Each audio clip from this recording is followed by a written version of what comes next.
nakakakantahin niyo na gusto niyo talagang ihandog sa kanya? Yeah, Meron po. meron po kami. Meron po. Meron po, alam na ni Derek yun. So, ano po yun? Surprise po. Forever.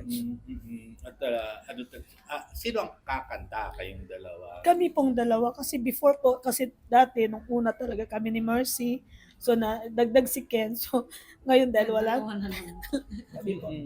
Ano pa rin po kami kung ano yung ginawa namin ni Mercy before, ganun pa rin ang gagawin namin ni Ken. So, lahat ng mga songs ay kakantahin niyo? Lahat ng mga Opo. pinasikat? Pinasikat po, kahit si Mercy po, mga songs po ni Mercy, kakantahin po namin para po talaga sa kanya. Tsaka nag-i-ensayo na rin po siya kung paano umilag. Si Ken. Kaya, ikaw, anong masasabi mo bilang kapatid? At ikaw yung parang pumalit na rin sa atin. Napapressure ako kasi dati, pag andyan si Ate Mercy, si Ate Judith sasaluin. Ngayon, parang magiging na rin ako na lakasan ko na yung loob ko. Dahil iba yung may dalawang ate.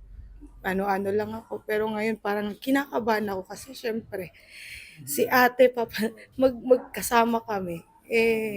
Dati kasi Ate Mercy, hindi ko kaya, te. Sabi niya, kaya natin to. Ako bahala, sasalo silang dalawa. Ngayon,